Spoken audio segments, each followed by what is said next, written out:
की अगर अपन बात करें तो 705 जो है वो बात करता है modification to the opinion in the auditor's independent auditor's report. और ये ऐसे क्यों है, इसका बेसिक क्या है, वो अपन डिस्कस कर लेते हैं। ऑडिटर की रिस्पॉन्सिबिलिटी कि वो अप्रोप्रिएट रिपोर्ट दे। अगर वो कंक्लूड करता है कि मॉडिफिकेशन है ऑडिटर के ओपिनियन में, तो अप्रोप्रिएट रिपोर्ट इशू करे। कब? अगर वो कंक्लूड करता है कि जो ऑडिटर का ओपिनियन है वो क्या है, मॉडिफाइड है। ठीक है, अब अपन आगे चलते हैं। आगे आगे आगे अपन इसमें चलते हैं। Auditor modify opinion. ठीक है, अब ऑडिटर कब मॉडिफाई करता है ओपिनियन? ऑडिटर मॉडिफाई करेगा ओपिनियन जब उसे पता चले कि इफ ऑडिटर कंक्लूड्स, अगर वो कंक्लूड करता है कि financial statement as whole not free from material misstatement है, अगर उसमें मटेरियल मिसस्टेटमेंट है। और दूसरा, अगर वो ऑब्टेन ही नहीं कर पाए क्या सफिशिएंट अप्रोप्रिएट ऑडिट एविडेंस और conclude that the free from material misstatement financial statement are free from material, तो इन दो केसेस में वो क्या करेगा, मॉडिफाई करेगा रिपोर्ट को। ठीक है, अब ऑडिटर मॉडिफाई तो कर देगा, पर उसका मॉडिफिकेशन कि डिपेंड्स अपॉन दो चीज़ों पे उस पर डिपेंड करता है कि वो किस तरीके का मॉडिफिकेशन होगा। एक होता है depends upon two things, modification is appropriate depends upon nature of the matter और एक pervasiveness of the matter. Nature of matter वो क्या है, ये या तो not free from material statement या फिर उसको सफिशिएंट अप्रोप्रिएट ऑडिट एविडेंस नहीं मिले, ये दो हो सकते हैं क्या, नेचर। और एक है परवेजिव। अब अपन परवेजिव पे बात करते हैं। परवेजिव परवेजिव क्या होता है, हाँ उसका इफेक्ट किसी चीज पे कंसेंट्रेट है या फिर उसका इफेक्ट वो ओवरऑल फाइनेंशियल स्टेटमेंट पे इफेक्ट डालता है, मतलब उसका असर पूरे फाइनेंशियल स्टेटमेंट पे हो रहा है या फिर बहुत छोटी सी चीज़ों पे हो रहा है। तो इसको डिटरमाइन करने के लिए व्हाट इज परवेजिव, तो मैंने ये नोट करा है, ये सारा तो आईसी मटेरियल से है प्रॉपर स्ट्रक्चर्ड फॉर्मेट में। ठीक है, तो परवेजिव इफेक्ट क्या होता है, मिसस्टेटमेंट जो ऑडिटर की जजमेंट में not confined to specific account, मतलब किसी एक अकाउंट पे स्पेसिफाइड नहीं है, उसका असर सब पे पड़ रहा है, मतलब बहुत ज़्यादा उसका मिसस्टेटमेंट का असर है। कि मान लो कि सिर्फ डेटर्स खराब नहीं है, डेटर्स में मिसस्टेटमेंट नहीं है, ऐसा। ठीक है, ऐसा अगर अगलो अपन कह लेंगे, इसका काउंटर एग्जांपल होगा कि डेटर अच्छे से रिकॉर्ड नहीं करे, तो मिसस्टेटमेंट किसी एक चीज़ में है, not confined to specific account. ठीक है, अब दूसरा कवर्स द सब्सटेंशियल पोर्शन, और तीसरा डिस्क्लोजर डेटा फंडामेंटल। ये वाला पॉइंट तो मैं आपको एग्जांपल से अच्छे से बता दूंगा। ठीक है, और बस ये तीन चीज़ें आपको ध्यान रखनी है, not confined to specific account, substantial portion और डिस्क्लोजर डेटा फंडामेंटल। तो ये अगर है तो वो परवेजिव हो जाता है। ठीक है, अब ऑडिटर का जो ओपिनियन होगा उसकी क्या वर्डिंग होगी। ऑडिटर रिपोर्ट में अपन ऐसे 700 में अपन ने देखा था कि अलग अलग वो होता है, तो इसमें एक पैरा होता है ऑडिटर्स का ओपिनियन, मॉडिफाइड ओपिनियन। तो उसका जो वर्डिंग होगी वो कैसी होगी। तो तीन तरीके के ओपिनियन होते हैं, आई एम अज्यूमिंग वो आपको पता है, मैं उस पर नहीं जाऊँगा। मैं जल्दी जल्दी आपको एग्जाम ओरिएंटेड तरीके से बता दे रहा हूँ जो मेन मेन पॉइंट है जो आपके एग्जाम के लिए ध्यान रखने हैं। एक होता है क्वालिफाइड ओपिनियन, एडवर्स ओपिनियन और डिस्क्लेमर ओपिनियन। ठीक है, अब और क्वालिफाइड ओपिनियन कब देगा, जब अगर वो ऑप्टेन क्या करता है, सफिशिएंट अप्रोप्रिएट ऑडिटेड एविडेंस वो ऑप्टेन कर लेता है और कंक्लूड कर लेता है कि मटेरियल में से जो मिसस्टेटमेंट है वो क्या है, मटेरियल तो है बट परवेजिव नहीं है। परवेजिव अपन ने ऊपर देखा था, क्या परवेजिव तीन चीज़ें होती हैं, not confined to specific account, substantial portion नहीं है, डिस्क्लोजर डेटा फंडामेंटल, ये परवेजिव नहीं है। और दूसरा क्वालिफाइड का क्वालिफाई कब करेगा, जब unable to obtain sufficient appropriate audit evidence, और उसका जो पॉसिबल इफेक्ट है वो मटेरियल तो हो सकता है पर परवेजिव नहीं है।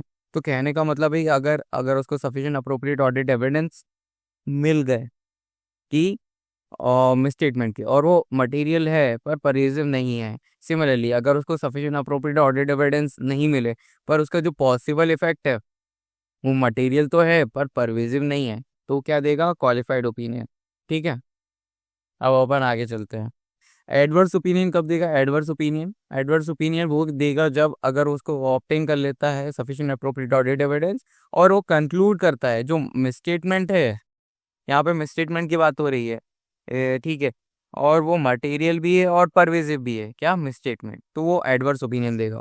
अब डिस्क्लेमर ऑफ ओपिनियन कब देगा? डिस्क्लेमर ऑफ ओपिनियन वो तब देगा अगर वो अनेबल टू ऑब्टेन अगर वो unable to obtain sufficient appropriate audit evidence, और वो कंक्लूड करता है इसका जो पॉसिबल इफेक्ट है ऑफ अनडिटेक्टेड मिसस्टेटमेंट, तो उसको पता नहीं चल पाई, उसका बहुत मटेरियल और परवेजिव दोनों असर पड़ रहा है। अपन अपन तीनों को देख लेते हैं। यहाँ पे उसको सफिशिएंट अप्रोप्रिएट ऑडिट एविडेंस मिल गए, और यहाँ पे उसको नहीं मिले, पर वो मटेरियल है बट परवेजिव नहीं है। यहाँ पे दोनों केसेस वही है, तो वो क्वालिफाइड ओपिनियन दे देगा। और अगर उसको ऑब्टेन कर लेता है सफिशिएंट अप्रोप्रिएट ऑडिट एविडेंस, और वो मटेरियल भी है स्टेटमेंट और परवेजिव भी है, तो वो क्या देगा? Adverse opinion.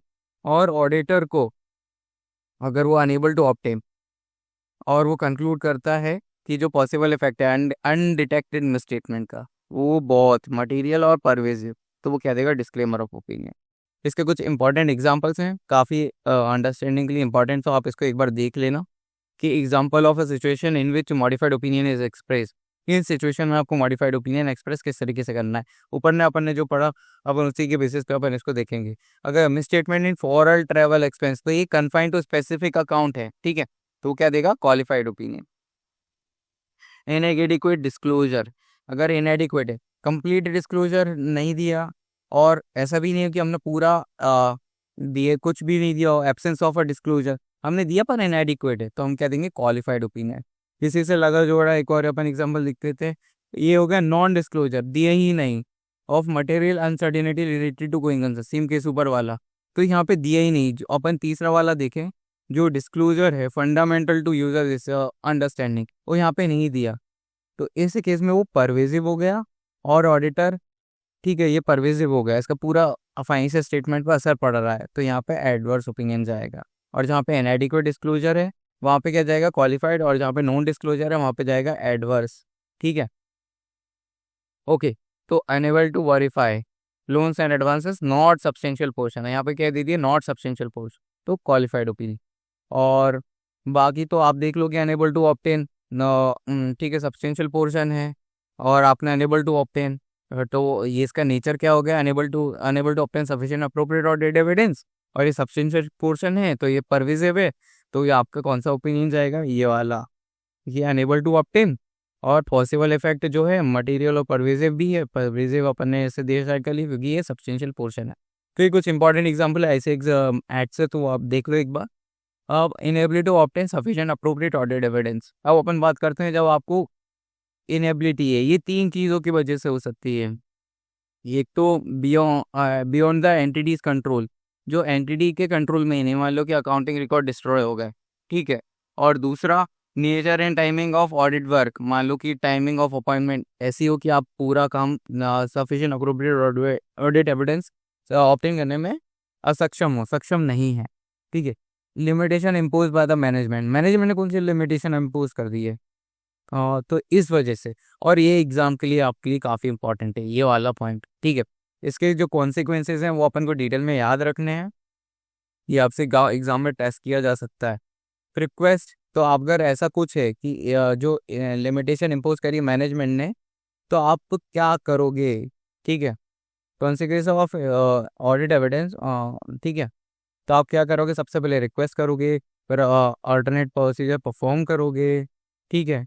और बस यही है दो चीज़ें, और आगे क्या फर्दर स्टेप्स लेनी है वो भी इसमें मैं बताता हूँ। सबसे पहले आपको रिक्वेस्ट करता हूँ मैनेजमेंट से to remove the limitation, if after accepting, क्या बात करिए? आफ्टर एक्सेप्टिंग, अगर आप अवेयर हो जाते हो कि मैनेजमेंट ने लिमिटेशन इम्पोज कर दी है, तो आप क्या करोगे? रिक्वेस्ट करोगे, पहला काम, ठीक है। और आप देखोगे इफ़ मैनेजमेंट रिफ्यूजेस, कि अगर मैनेजमेंट ने रिफ्यूज़ कर दिया तो वो क्या करेंगे? सबसे पहले TCWG से कम्युनिकेट करेंगे अपन। TCWG से कम्युनिकेट करने के बाद अपन डिटरमाइन करेंगे क्या, कि पॉसिबल है क्या हम ऑल्टरनेटिव प्रोसीजर परफॉर्म कर पाएँ, अपन ये देखेंगे पॉसिबल टू परफॉर्म, ठीक है।